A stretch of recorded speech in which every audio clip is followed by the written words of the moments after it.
order the business meeting for Tuesday, June 19th. Kassler here, Condella, Walker, Yaffe. Here. Ms. Raj.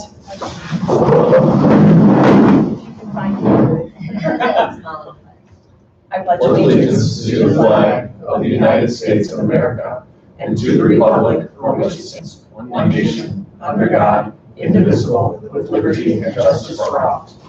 This time we open the floor for any comments from the public. Having no comments from the public, we now turn to the superintendent for presentations. Okay. Well, as you said, this is our time. It's our last meeting of the school year, the fiscal year. So we have put together a shared presentation on our district goals that we worked on all year. And we all talked about it as a district leadership team and thought it would be best because everybody has such an equal part and ownership of each of the goals, not only as principals, but also as leaders of their department. And we worked on it collaboratively together to put this update together for you. So I'm going to hand it over to the district leadership team. I just want to say that without any of them working on, I think it's such a great end to our school year with all the changes, with all the updates, with all the transitions that are going on. It was really a nice, smooth, quiet end to the school year. And I think I shared with you last week, or at our last meeting when we ended the school year on May 29th at 3:30 that and construction trucks were pulling in dumpsters at 3:35. Teachers were waving goodbye and smiling and looking forward to the changes, and I really attribute that to principals and their leadership and the relationship building within the buildings, as well as the entire district leadership team for their communication and relationships and partnerships we've built with the staff and with the entire community. So thank you all for that. And with that, I made a teaching and learning framework for math, technology, social emotional learning, and dual language. The reason that is important is it really helps our teachers to know exactly what we're going to be teaching, what that roadmap is, what's going to be focused on, and it gives everybody that obviously framework for learning. We really worked hard this year. Math was completed, instructional technology. We are still in the process of working on, but it is being developed this summer. I had the opportunity to work with the social emotional learning team, which I shared with you at our last board meeting, and we have a framework in place for that. And our dual language program is still working on it, but they worked hard over this past year and they accomplished quite a bit. It was really exciting across the district. The next expectation is to strengthen instructional practices and outcomes by developing student learning objectives for each of those target programs. And a student learning objective really helps teachers to determine first what is going to be taught, and then we look at assessment data to see what the students know in advance. Then we teach, then we reassess a midpoint to see how things are going and what instructional strategies need to be tweaked. And then we teach again, and then we reassess to make sure everybody learned what the expectations are, or do we need to differentiate our instruction in another way. So in those 4 areas, math, technology, social emotional, and during the dual language program, we really worked hard to develop those SLOs in each area.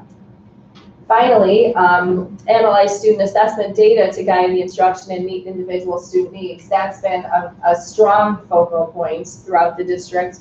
Alpine has been really great in helping us to not only collect the data, but to organize it in a way that we can use it on a daily basis, and we can look at a student's learning over time.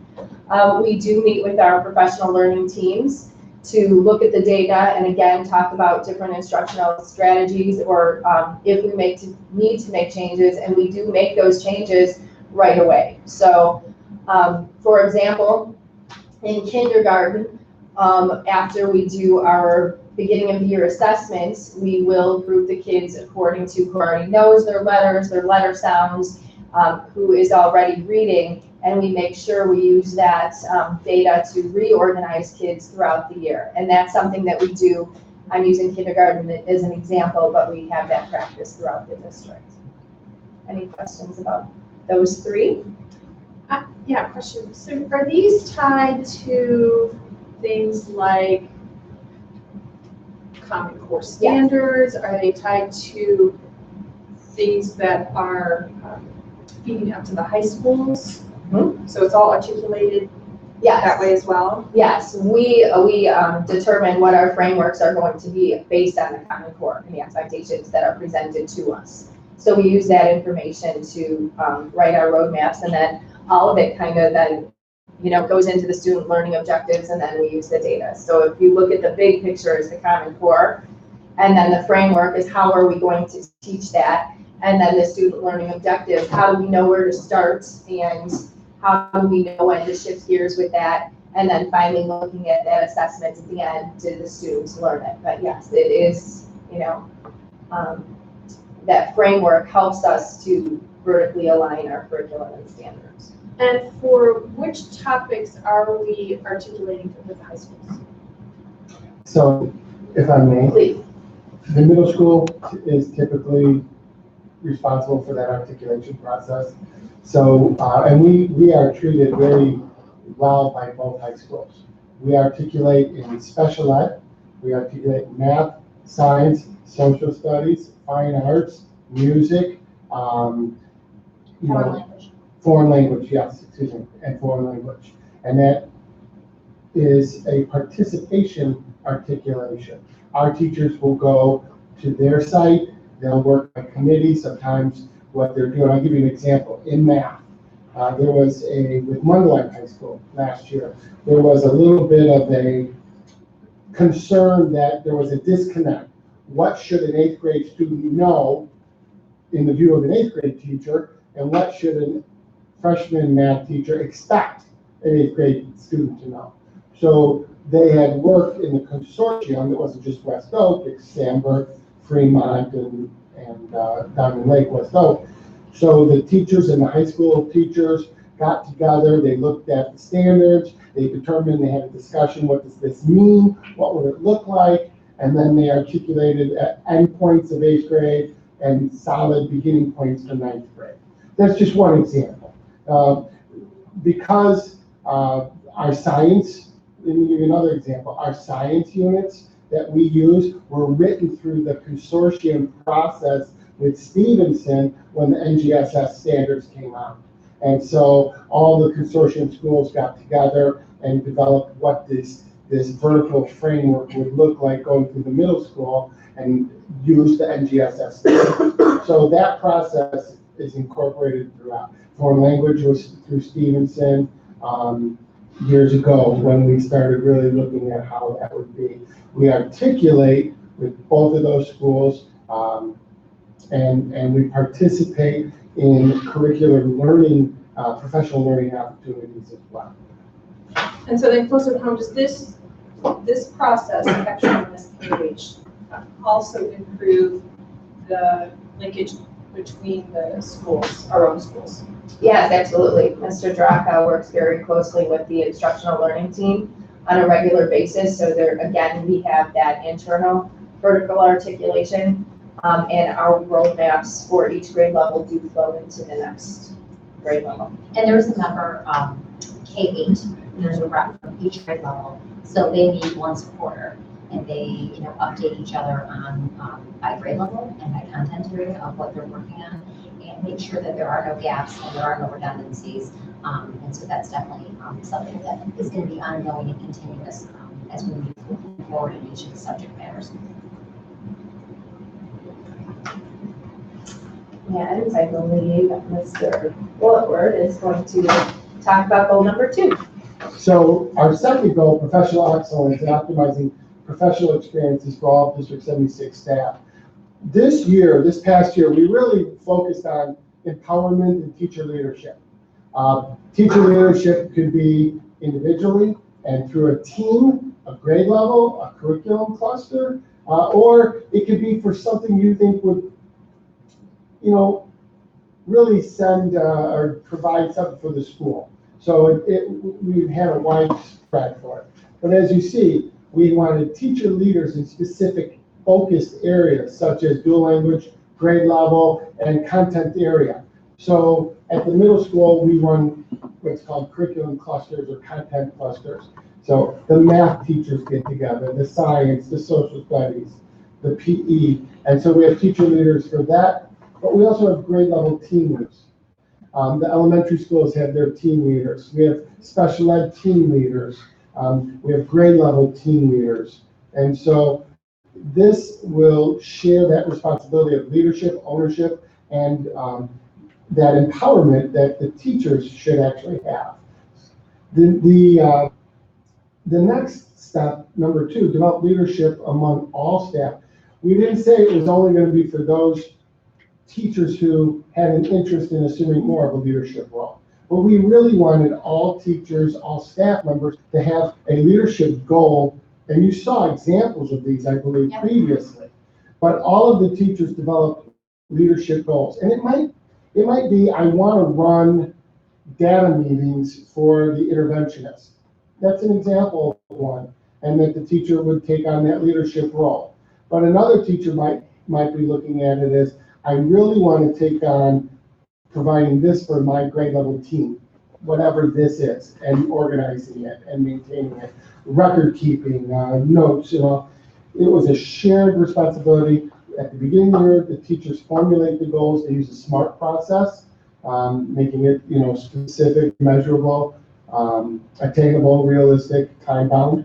And then there's check-in points with them as well. And then the last is, as a district, and that's a hyperlink, there's a professional learning plan. Well, if you can click on the hyperlink, Mr. Hanson. We just have a screenshot. I'm sorry. Oh, So basically, Chris, if you don't mind talking about just the Sure. tabs. so this is our strategic planning calendar. And what this is, if you look at the bottom of the strategic planning calendar, all the tabs have a various heading. Institute Day, parent teacher conferences, monthly meeting schedule, district committee meeting dates, board event, professional development, assessments, calendar, late starts, RTI, response to intervention, MTSS, and there's actually a few more tabs that goes on. But what this does is it gives us guidance and structure so that we are aligned with what we're doing, and it provides clarity. Rather than a rudderless boat drifting through all the stuff we have to do, it provides us key direction. So if we say, Mr. Preble and I, we'll go on the assessment tab, and we look at it, and we have to know when map data is going to be, when park data is going to be, access data is going to be, or the testing. And here at the middle school, when do we have the Illinois Science Assessment, the ISA? And then we structure that, and our teachers know when that is, and they have clarity. So they are, as Julianne said in the first slide, looking at data, so we know that we have these windows of time for benchmark data, and then following that benchmark data, we would have diagnostic data or ongoing progress monitoring data for interventions and things like that. So this provides a great structure, resource for not only teachers, but us as administrators, so that we have clarity and consistency with how we're implementing. And if I could just emphasize one point that you made, Chris, all staff have access to this. Yeah. So it's really nice for them to see where they are at now, and then what the plans are for the future. So we map out, and this is what the district leadership team works on throughout the summer, where we plan out all our professional development days, what the monthly staff meetings are going to look like, what the topics are going to be, what if we're doing any board presentations, just so everybody knows what's coming ahead. And there's actually, like you said, a strategic plan for it. So many times teachers say, what's next? What are we going to talk about our next Institute Day? What are we working on this year? They see it all mapped out, and they also have input into it because we survey them, we ask them for their feedback, we create this with their input and involvement, not only as the teacher leadership team, but also all staff with the survey. So it's just a really nice shared ownership piece that we all have. And the PAC committee, Yes. they are a big key part of looking at this as well. So as you guys have been really focusing this year on leadership at all levels, have you started to see teachers then get more involved in this, do more responsive input, more driven, teacher-driven than it was a year ago or 2 years ago. I will say so. Go ahead. And I would say the one word to summarize would be ownership. There's always that accountability aspect that we're always looking at, but they're really taking the ideas and making the work that they're doing their own. And it's getting to a point where, and I'll speak to it a little bit on the next slide, that when we're sitting in these department or grade level meetings, they're really driving the focus of those meetings. We are supplying guidance and a map, if you will, but they're really owning how they're going to, do this work so that we're providing students with what they need. No, I've spoken enough. Yes. So in goal 3, our operational excellence, what I like about this first expectation is that it kind of ties in the how to the last couple of slides that both Mr. Williford and Dr. Fredericks were talking about. Where do we find time to do all these things that these teachers are doing? They're taking these leadership roles on.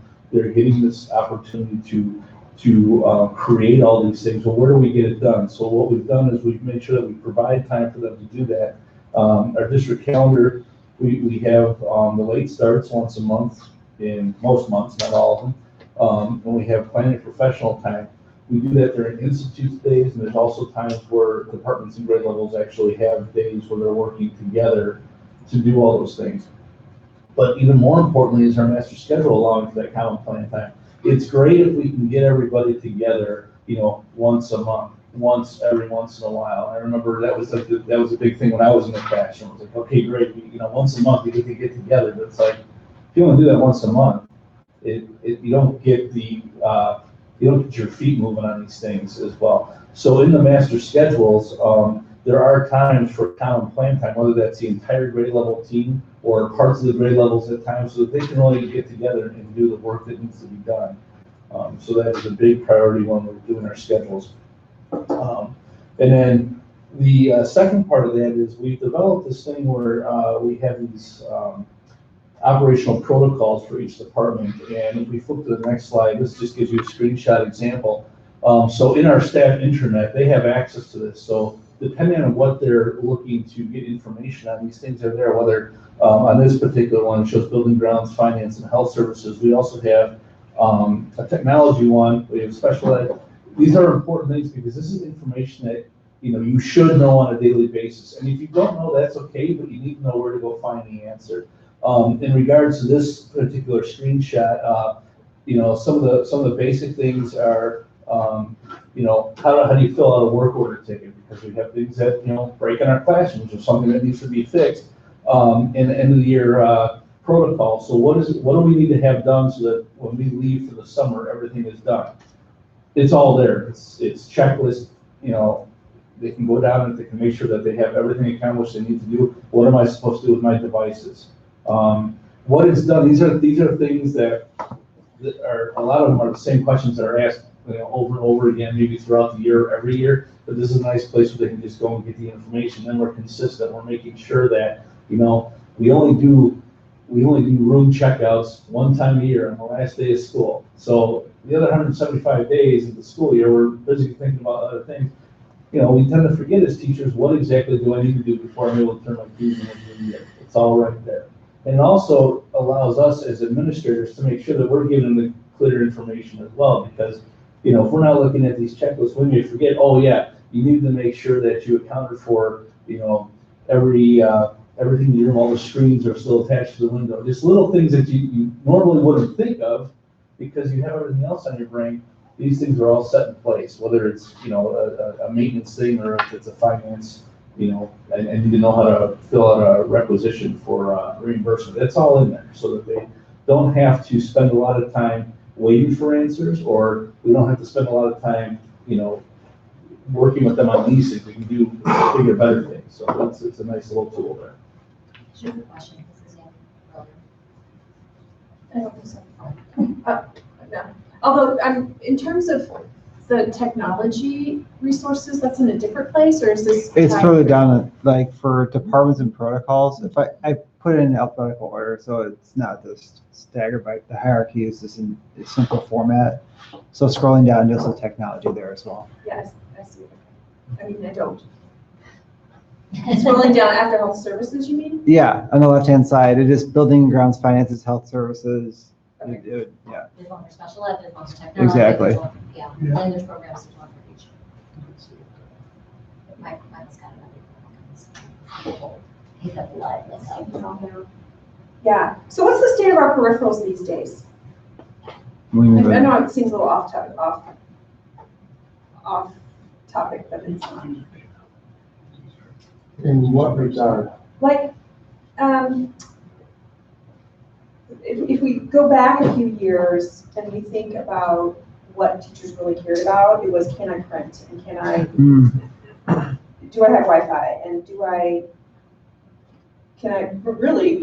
Are you asking in relation to technology? Well, I'm just the big topic of operational excellence. From the teacher's perspective, this is all totally organized, this is just a very specific question to measure, have we come a long way? Yes. That's the So the simple simple answer to that is, and because when we got, I guess, go ahead, finish your question, and I'll. Well, just a snapshot of a few years ago was, we were trying to make big picture technology changes, but the thing that really mattered to teachers was, could they get Wi-Fi in the room? Could they get, could they print anything that they needed to? Were they running into glitches? Did they have support? All of that stuff. So all that, I take that as an expectation. So wireless access, there's an access point in every single classroom that's consistently running, making sure we have enough bandwidth so that for whatever kind of learning, teaching and learning that's happening in the classroom that's supported, printing is always, there's always availability for printing, as well as being a G Suite for education school system where students and teachers are collaborating in the cloud, technically kind of like how we're even doing right now with doing the slideshow at the same time. So I see that as an expectation, as well as our staff, and even talking about how our teachers are working together as like leadership and working, in planning. It's almost as an expectation for us, is that's not, it's a need, it's an expectation we have regarding when it comes to working. So like moving forward from that, it would be more personalized and being able to, like for instance, our intranet has a lot of resources that's available for teaching and learning, for operational excellence and everything that's there. So it's more personalized and increasing that for our teachers and our students. So we've moved the conversation significantly in that space. But I think going back when you said, where were we maybe a year ago, 2 years ago, 4 years ago? I think when we started, it was very much like, I don't want to say it was disorganized, but it was very inconsistent what was happening within the building. So there was one way to do things at West Oak, there was one way to do things at Diamond Lake, there was one way to do things at Fairhaven. And sometimes the right hand didn't know what the left hand was doing, and it was different procedures and different things. Even when we were under one district, a curriculum, how to order materials was different at Fairhaven than it was at Diamond Lake. So I'm giving you one example. What we try to do with the different departments and then just as one district is just consolidate, organize, align, and make things more clear and consistent for staff. So there is an organized way for them to request for a field trip, order materials, get technology services, fill out, get something prepared in their room. So I think at every level of the district, there just seems to be more of a streamlined system of processes that I think people know. They know where to go if they don't know something or they need an answer for something, and it's consistent. So it's not like you're going to get one answer from Kurt at Diamond Lake and a different answer from Chris at West Oak, and a different answer when you call up Eric at the district office. So I think that's what we've probably made the most improvement on, is that not only now you know where to find it, but we're all consistent with the same information. Right, and it feels less transactional. It feels more systemic. Yes, and less chaotic. And I notice a lot of the how-tos and stuff are video based. Is that based on teacher feedback? If they were interested in? Part of my past experience is trying to provide those help on different levels. So I do provide video as well as so there's to watch or to read. because a lot of people want to be able to read it off chance, as well as sometimes I need more hands-on. And so it's more personalized based off of that help. So for what I call PD 24/7 is one-stop shop area for when you need it, on-demand learning. All right, goal 4 is financial excellence. So really, I think the biggest expectation this year is establishing a 5-year facility plan. And I'd say we've gotten a little over halfway there as far as completing that. Summer projects you can see are well underway. Planning for the 2019 projects are well underway. We're still defining the scopes. We've got the key projects outlined for the next year, but it's identifying each of the intricacies within those projects and the budget timeline, the budget expectation for some of those projects.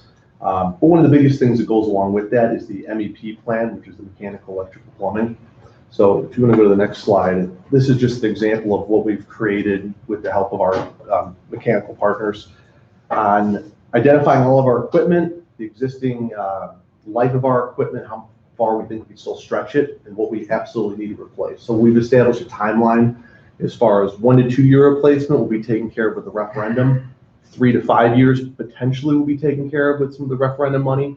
And then going out there is when we really have to use our local and operational budgets for that purpose.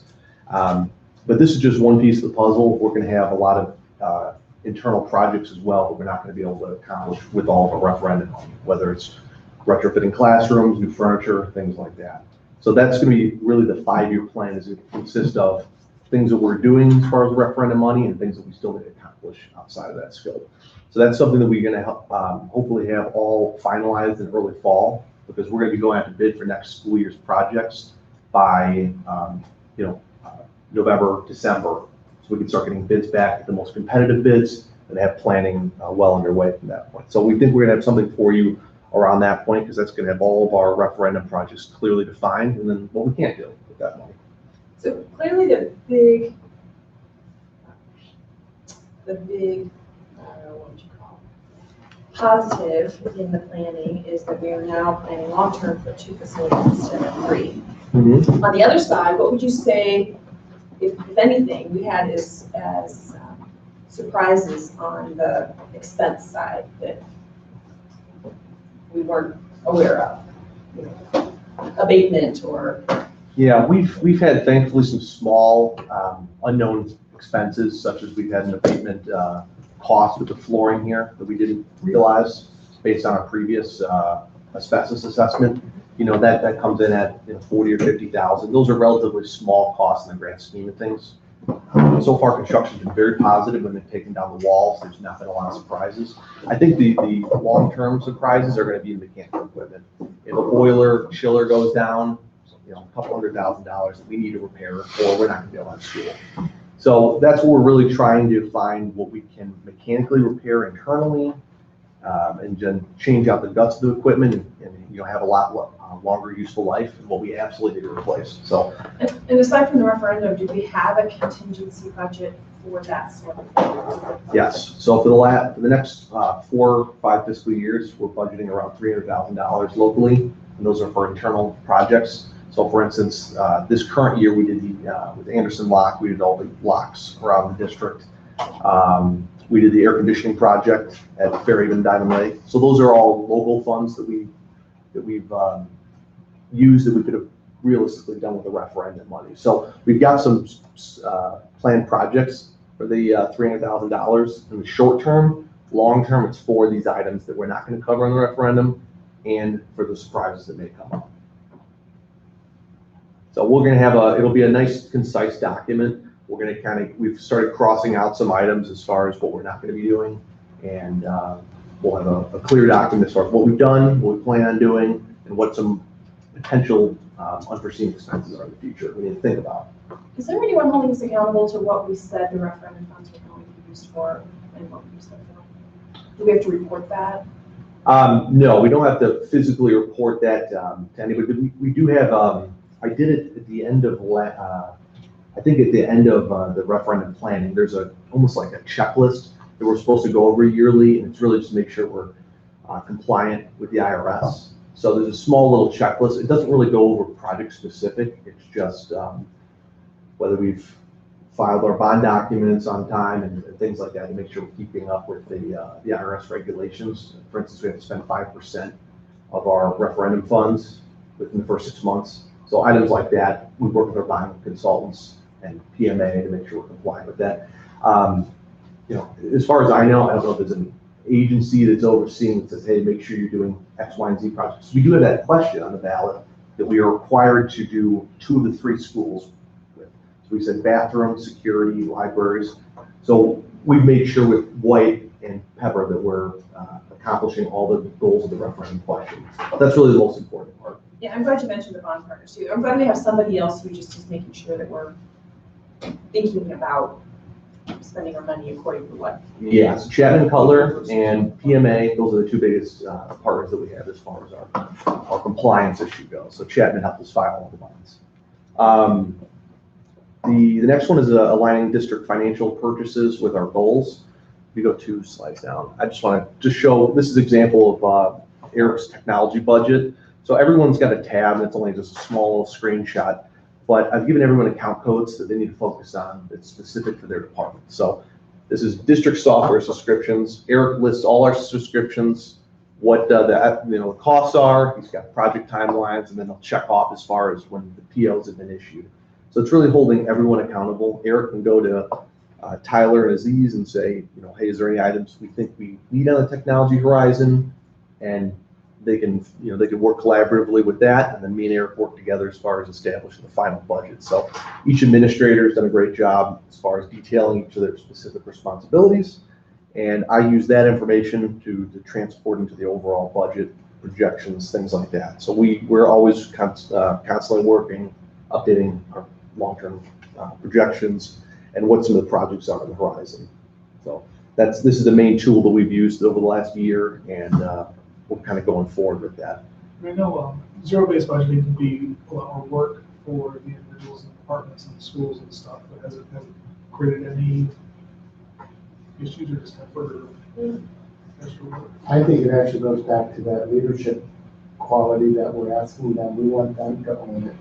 And so basically, they know what they need to deliver the curriculum, to accentuate instruction or assessments, and then just kind of making sure that there's a rationale to support it. And then it comes to the building principals, and we look at it, and then we meet with Mr. Rogers and sit down, and we always try to get more money. Who wouldn't, right?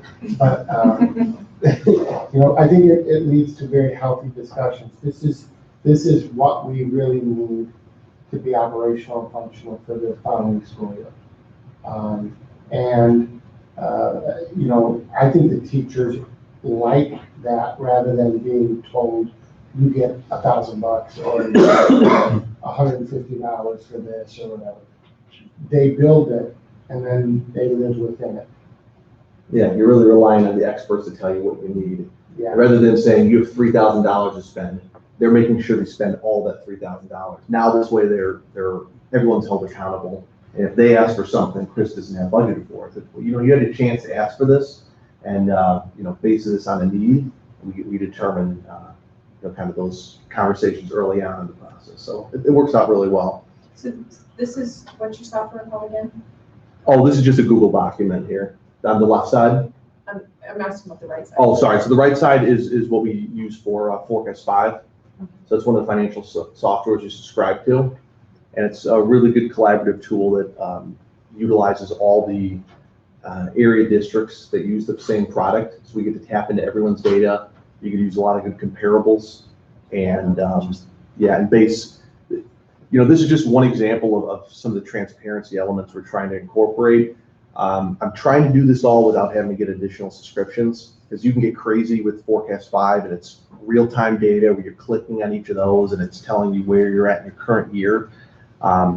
Large cost of that. So we're trying to pilot some of these other lower cost alternatives within that software just to provide transparency and, more importantly, kind of getting real-time data for people. So they are rolling out some more immediate answers to what your EAD per pupil is, but we think it's important to showcase some of this information. And when you're on the website, you can click on it, blows it up a lot bigger, so you can kind of read the data. But it's our most recent AFR information on there, and information like the fund balance per expenditure ratio. On the bottom left is really nice because you can see what our fund balance is compared to our expenditures, show that we're being fiscally conservative, and we kind of use it just to tell our story. So it's kind of an evolving item that I think it's extremely important. People aren't going to look at the information unless it's there readily, it's easily readable, and we can tell our story. So it's Well, and who is the audience, you think, for that data on the right? the main audience is the community members.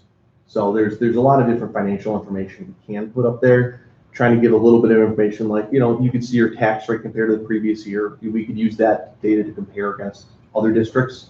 If you're wondering about your neighbors, things like that. Can you present that to us so that we, in another moment? Yeah, absolutely.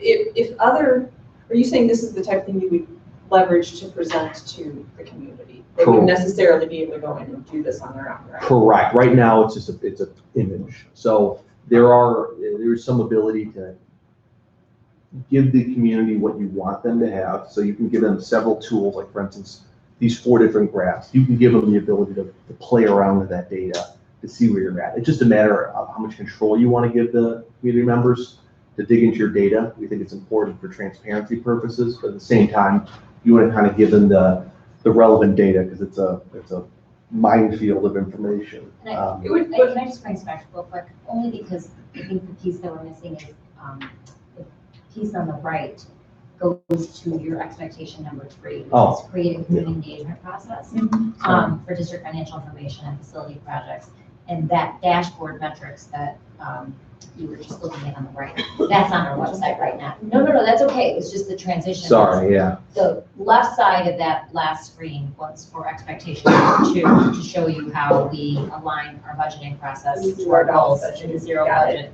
And then the right side is expectation number 3, which is to, deepen our relationship with the community and be more transparent with our information, our financial information. So Eric created this for the website. And so this is just a snapshot. And I think he also provides it monthly, something similar, our budget to actual in our Diamond Edge and our district newsletter. So this gives us a little bit more detailed information on the website, and then monthly he provides us an update. Right, and because you said that there are benchmarks available, I think it would be helpful for us to be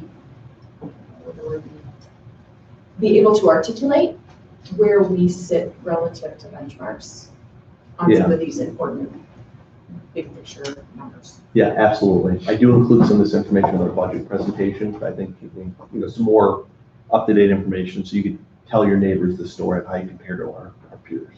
Or answer questions. Yes. It's coming out of the. Yeah, sorry, thank you. That's exactly 2 different things. So other than that, is there any more questions?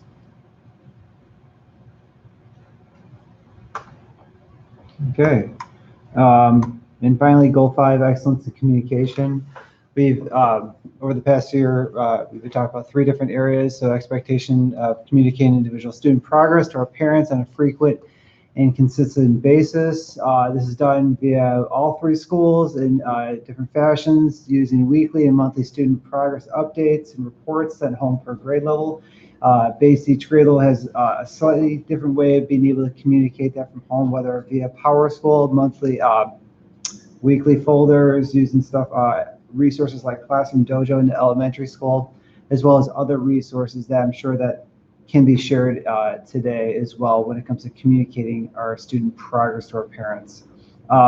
Additionally, we've been making strides with our electronic communication in a timely and relevant manner, whether using our updated website, making sure it's responsive to all of our families, and continuously up to date using social media, Facebook, Twitter, Instagram, as well as using ways to communicate to home quickly, whether it's through email, text, or voice messages with Blackboard Connect. And of course, sending any sort of documentation home, like our annual report, which we sent out recently. And last but not least, increasing our family and staff engagement through participation in school district events. So this past year, we've created baseline data from collecting evidence from our back to school nights, parent teacher conferences, and other activities that are happening. A lot of that's been utilized via either through our parent teacher conference online forums and the surveys collected in many different fashions so that we know where we are at 17-18. So moving forward in our 18-19 school year, we'll be able to determine that growth of increased family engagement in our activities here. So any questions regarding communications?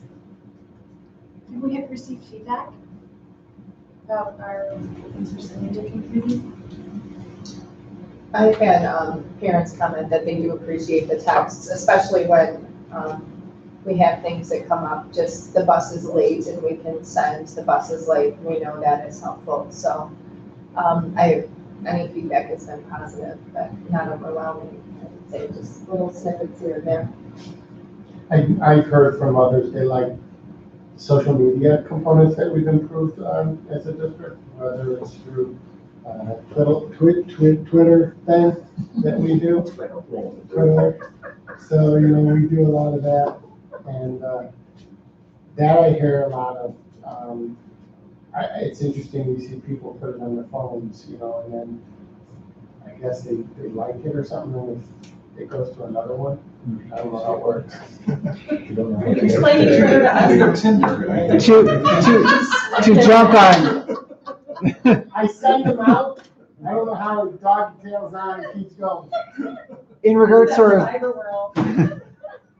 in regards to our social media presence, our web presence, it actually has grown significantly. And I actually always look at the numbers of how much it grows in all different avenues. It's interesting to see from our parents and our community perspective and how people like to look at that resources, our story that's happening here, our students, our teaching and student learning here. You're talking about click metrics? Actually, just metrics of actually how many times people would actually like something, as well as people who follow us in different platforms. Some people are a lot more pictorial, they like seeing imagery, so they're more of an Instagram person, as well as seeing more informative, which would be Facebook, which is really interesting seeing our presence online, how our families felt.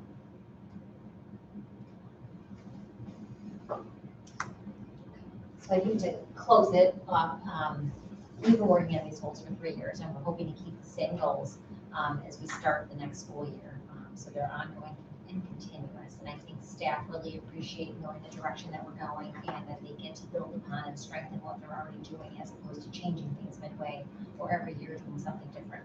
So I think that these are great goals to have. They're ongoing and they're continuous, and then the ones that have been completed, we're just going to update and just kind of keep revolving. And so just because we've established leadership roles within teachers, we're not going to stop and say, okay, we don't have to do that anymore. We're going to continue that, but it may not show up as an expectation for next year because we've achieved that leadership piece with our teachers, that everybody's established one, but maybe we want to strengthen them and see them develop more into district leadership pieces. So just ideas as we're going to evolve and grow those roles. As you heard tonight, we were monitoring those progress by goal, by school, by department, and by grade level. And then again, we look at it district-wide to see how effective we are. I think it provides clarity for our focus, gives people, I think a couple questions came up about the accountability. I think when we have this document, all of us are accountable to it by department and by grade level and by school. And it shows in a complete system alignment, which again provides clarity and consistency for our district and for our staff. And also for our community to know where we're going and how we're getting there. Also, there are clear and measurable outcomes. And I think it gives us as leaders, this is where we need to be by the end of the year, and these are our milestones that we need to achieve, and then it helps us work with our staff and our stakeholders. And I think a process that we've built in, we meet monthly as a district leadership team, and each of the committees meet on a monthly or quarterly basis, but they look at these goals and they say, all right, how are we doing on them? Are we making progress to where we need to be? If not, we need to, do things differently, or we need to refine things and improve them, or we stay on the same path, and then we communicate out, not only to our colleagues, but to you as board members and to our community with our progress updates. And I think a key piece that you saw in the 3 previous board meeting presentations when we had the instructional leadership team, the dual language leadership team, and the special ed leadership team come out is just how collaborative this entire process has been. And teachers feel that there is ownership in the direction that we're going and goals, and they want to be a part of it. And the best part, I think, of how we've achieved these results is because that there is true leadership on every level. By teachers independently, by teachers at grade levels, by committees, by buildings, principals, and as well as departments. I think it just makes for a nice, smooth process. So we're looking forward to continuing working on these goals, developing them, building them, strengthening them, and I think we're going to continue on our path to excellence. So again, thank you, district leadership team, and thank you, Board of Education, for all of your support. It was a great year. Bravo, there's a lot of work that sits behind this, and a lot of connections, a lot of people involved, a lot of forward momentum.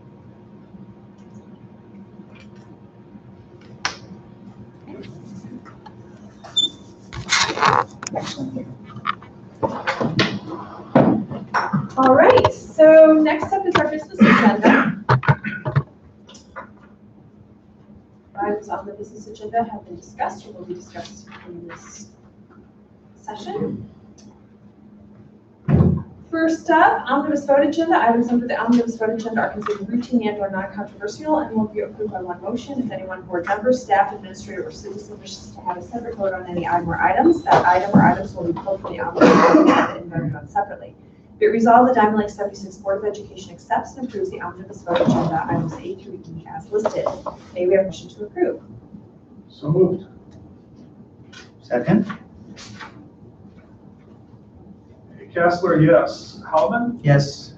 Bordeaux, Hale, Condella, Yes. Walker, Yaffe. Yes. The next item is actually for us to reject. We are approving the recommendation to reject the bids for transportation services. Comments, discussion on this one?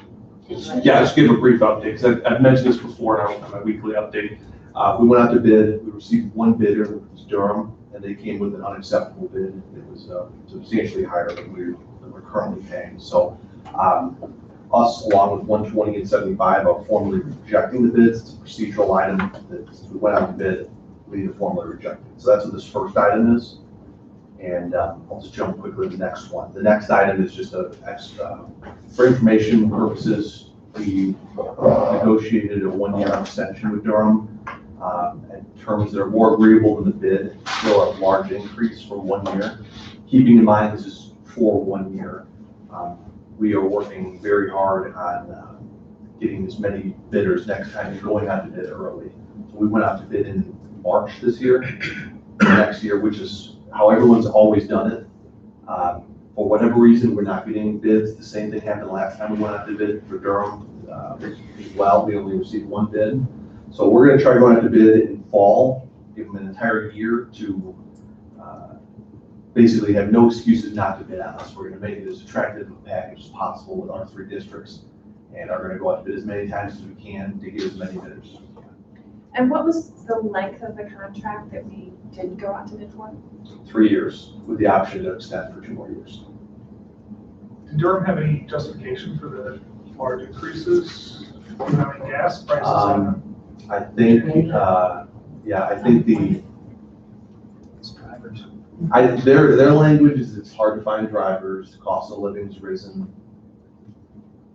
There's something else to be said, I'm sure, about, why they're the only bidder, but, we made it known how unhappy we were, and unacceptable fact is that we received this bid.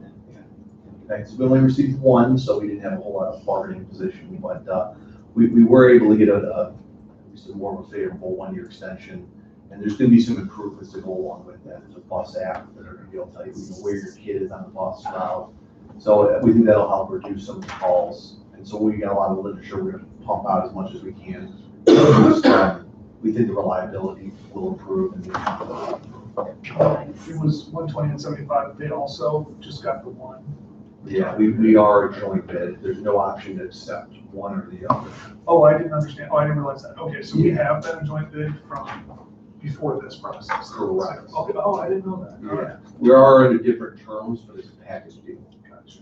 How many credible transportation companies are there that will fill our needs? Yeah, there may be like 5 or 6 that are out there, companies like Cook, Illinois, Grand Prairie Transit. There's a few other ones. A lot of them have merged over the years. It seems very territorial. You're in this area, we're in this area. So we're trying to break that mold. Doesn't seem legal. Yeah, we're going directly to them to say, what can we do to make this attractive, to be part of it? What do we need to do? Certainly changed from what it was, I'm sure, 5, 10 years ago when they were banging down your doors to fit on your district, because it's a multi-million-dollar contract. To sell it market. Yeah, Is there exactly right. any more thought on like leasing our own between the 3 districts and working through that process? Or? Yeah, main thought is twofold on this 1-year extension, threefold. We don't have another choice, so we need to get a transportation company. But it gives us another year to research on what we need to do to have our own bus service. A couple potential locations, Fairhaven being one of them, if we're going to have a bus barn. We're going to work with Fremont as well. They have their own transportation service. 120, their finance director's gone out and had his own service in 2 different districts. He's got a lot of experience with that, and gives us a chance to research that. At the same time, solicit bids as much as we can. So at least we'll have information about the in-house, and then other bid opportunities. So I'll be providing regular updates on that one because we're going to go out to bid it early. So having no further questions, the item reads, be it resolved that Diamond Lake 76, District 76 Board of Education approves the recommendation to formally reject all bids for transportation services. May we have a motion to approve? So moved. Second. Howland, Yes? Candela, Yes. Bordeaux, Hale, Castler, yes. Walker, Yaffe. Yes. So the next item is listed, is not listed as action, but it is an item. Is it? Yeah, that's kind of what I just went into as far as we were recommending a 1-year extension. This is information. Next meeting would be for action. Got it. So that's what we're formally recommending is a 1-year extension. Okay. The next item up is the prevailing wage rate. We do this annually. Any questions on this item? It reads, be it resolved, the Board of Education of Diamond Lake School District adopts the prevailing wage rate resolution as presented. May we have a motion to approve? So moved. Second. Castler, yes. Candela, Yes. Howland, Yes. Bordeaux, Hale, Walker, Yaffe. Yes. The next item up has to do with the pricing of milk for 2018-19. Be it resolved, Diamond Lake School District Board of Education approves the bid from Shuring Insuring Inc. for the products for the 2018-19 school year, which is white 1% milk at 0.1850, white skim milk at 0.1800, and skimmed chocolate milk at 1.1950. Comments, questions on this item?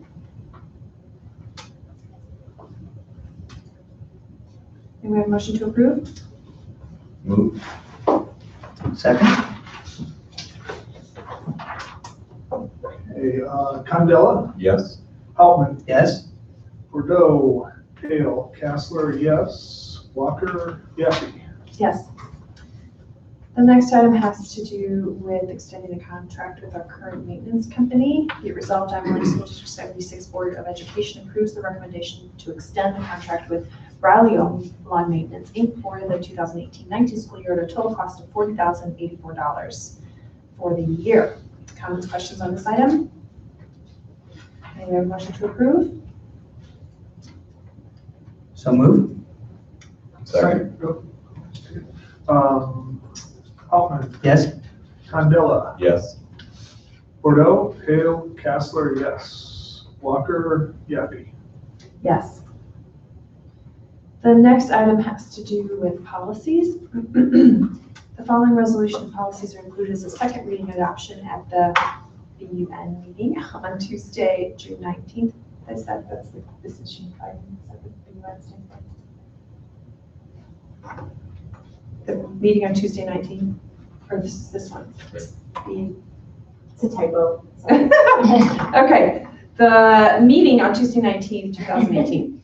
Whereas policy creation and updates and changes to adopted policies are provided for District 76 through the subscription to Policy Reference Educational Subscription Service from the Illinois Association of School Boards, IASB, and whereas the policy committee reviewed the policies and a first reading of the policies was held at the June 5th, 2018 board committee at the whole meeting, therefore be it resolved, the Diamond Lake School District 76 Board of Education moves to approve the policy changes as presented and reviewed in IASB Press Issue 98. Comments or questions on the on this item? May we have a motion to approve? So moved. Second. Kessler, yes. Yaffe? Yes. Bordeaux, Hale, Outman, Yes. Condella, Yes. Walker. The next item has to do with the Net 56 Master Service Agreement. Be it resolved, the Diamond Lake School District 76 Board of Education approves the Net 56 Master Service Agreement as presented. Comments, questions on this item? Yeah, I have a comment. I wasn't here last week. I did look through the contracts and stuff. I just wanted to say thank you for not only looking it over, keeping us under and on task, but also to reviewing some of their recommendations and having the confidence and willingness to bring that security stuff in-house when it makes sense to do so. So that's it's a good thing. I think it's looking very, very good. So. It's, going the route gives us an opportunity to get baseline data and being able to make next steps on where we go in regards to cybersecurity. Yeah, and your justification just made perfect sense, you know, which I really, like I said, I just appreciated Absolutely. looking through it and making decisions, not just based on their recommendation. All right, the next, did we take a vote? We've not. Motion to approve? So moved. Second. Kessler, yes. Condella, Yes. Bordeaux, Hale, Outman, Yes. Walker, Yaffe. Yes. The next items up are personnel related. The resolution is being submitted for approval at the business meeting on Tuesday, June 19, 2018. Be it resolved that Diamond Lake 76 Board of Education accepts and approves the personnel items as depicted on the agenda. There are 2, 4, 6, 7 new hires and 4 resignations. Comments or questions on these items? Just one quick question. How does this compare to other years? Is our turnover about the same? Is it? You know, I think, let me give you the numbers on it. I don't want to misspeak, but I'll provide that for you. We'll do a July to July comparison and we'll go back and just provide that for you. I can say, if I just can make a comment, I know we are definitely, the turnover is getting less because just based on conversations for hires, new hires, principals we don't have the positions posted that we have. Now, obviously, we've gotten 3 new resignations today, or sorry, at this meeting, or 4. So we'll have to, we've already posted these and, we'll begin interviewing, but in years past, last year we hired, 18 new people. I think this year will be a lot less, so, but we'll just do a quick comparison for you. Yeah, I do have just some information that we provided in the last negotiation. So we have 4 years of data with FY 13, 14, 15, 16. So starting with 13, we had 11 people resign, 14, 20, 16. And we have to get data for next year, from last year.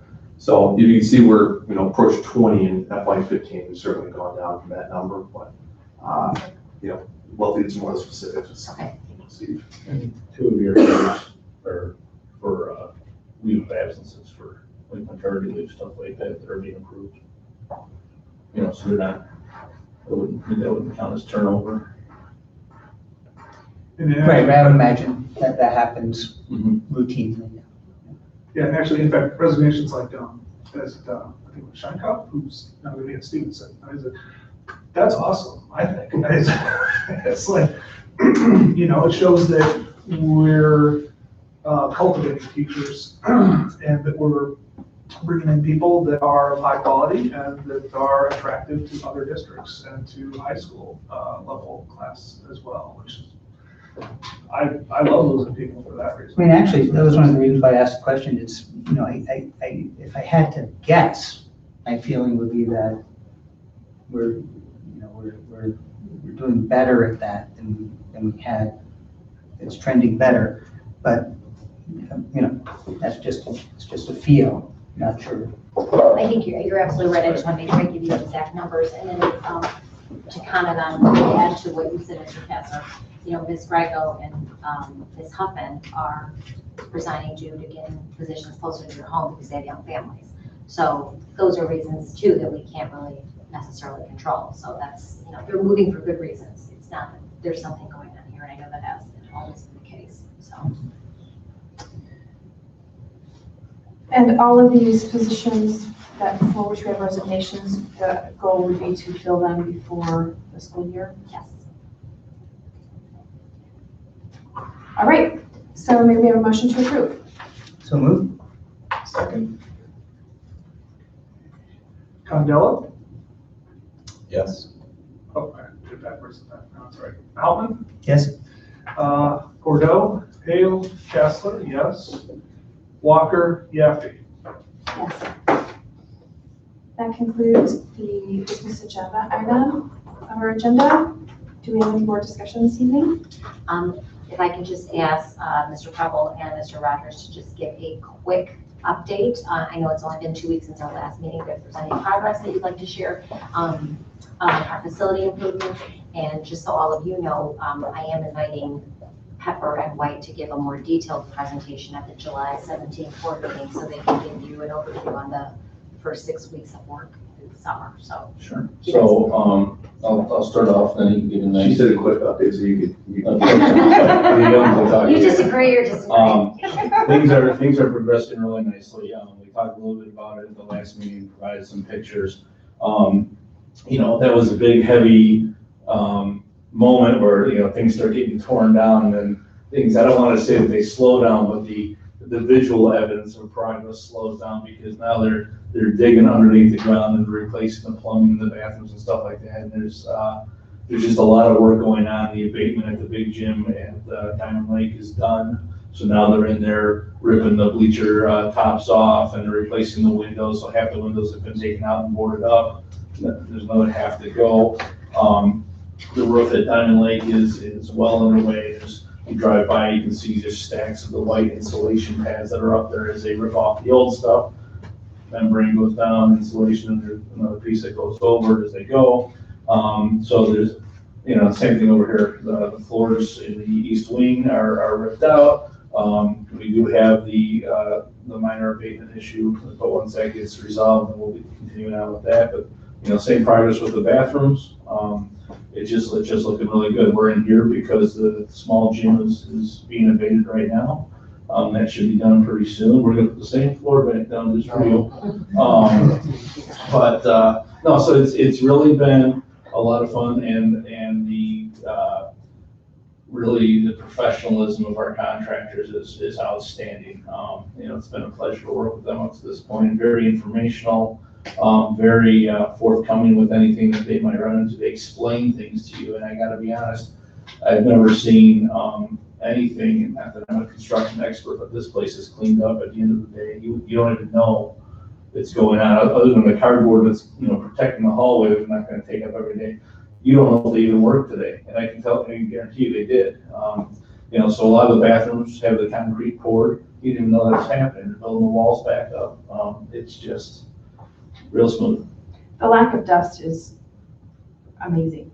It is, and their laborers are, you know, just constantly right behind whoever's doing the work, cleaning up after them. There's been a handful of times that I've actually seen things in the hallway that needed to get moved. You know, they stack the blocks for the bathroom in the hallway, that's one thing, but like things that they might rip out, they're in the hallway for like 3 minutes and they're gone, they disappeared, you don't even know they're there. It's just amazing how orchestrated this whole thing is. And we have different contractors on different parts of the jobs, and everything is just moving like a clock.